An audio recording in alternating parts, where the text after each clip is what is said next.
യുദ്ധഭൂമിയിൽ നിന്ന് വേർപെട്ട അമ്മയും മകളും നീണ്ട 15 മാസത്തെ കാത്തിരിപ്പിനൊടുവിൽ വീണ്ടും ഒത്തുചേർന്നു. ഇനി കാണുമോ എന്ന ഉറപ്പ് പോലും ഇല്ലാത്ത സാഹചര്യത്തിൽ നിന്ന് വേർപെട്ട അവർ വീണ്ടും കണ്ടുമുട്ടിയപ്പോൾ കണ്ണീരും വേദനയും സന്തോഷവും മാറിമറിഞ്ഞ മുഹൂർത്തമായിരുന്നു അത്.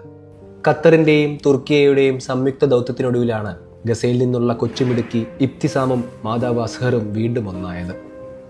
ഇസ്രയേൽ മരണം വിതച്ച ഗസയിൽ നിന്ന് ഛിന്ന ഭിന്നമായ 10,000 കുടുംബങ്ങളിലൊന്നാണ് ഇബ്തിസാമിൻ്റേത്.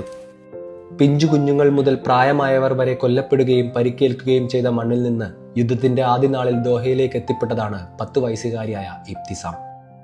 മാതാവ് അസ്ഹർ ഉൾപ്പെടെ മറ്റുള്ളവർ ആരും അവൾക്കൊപ്പമില്ലായിരുന്നു.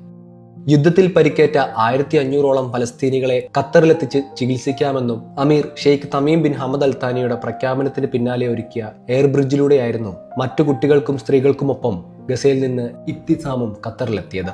ദോഹയിലെത്തി മികച്ച ചികിത്സയും പരിചരണവും ലഭിച്ച അവൾ ജീവിതത്തിലേക്ക് തിരികെ എത്തുകയായിരുന്നു. പക്ഷേ ഉറ്റവരെല്ലാം നഷ്ടമായ അവൾക്ക് ഉമ്മയുടെ സാമീപ്യവും അന്യമായിരുന്നു. ഇതിനിടെയാണ് മാതാവ് തുർക്കിയയിൽ ചികിത്സയിലുള്ളതായി എങ്ങനെയോ അറിയുന്നത്. ഒടുവിൽ ഖത്തറിലെ തുർക്കിയ എംബസിയുടെയും ഖത്തർ വിദേശകാര്യ മന്ത്രാലയത്തിന്റെയും ഇടപെടലുകളോടെ ഉമ്മയ്ക്കും മകൾക്കും 15 മാസത്തെ ഇടവേളയ്ക്ക് ശേഷം കൂടിക്കാഴ്ചയ്ക്ക് അവസരമൊരുങ്ങി. തുർക്കിയിൽ നിന്ന് ചികിത്സ പൂർത്തിയാക്കിയ ഉമ്മ അസ്ഹർ കഴിഞ്ഞ ദിവസമാണ് ദോഹയിലെത്തിയത്.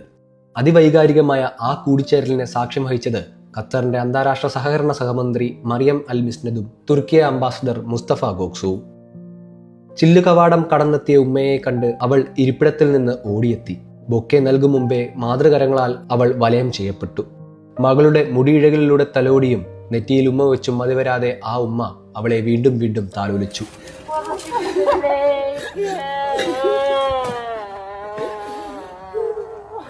അപൂർവമായി മാത്രമേ ഇത്തരം സമാഗമം സംഭവിക്കാറുള്ളൂ.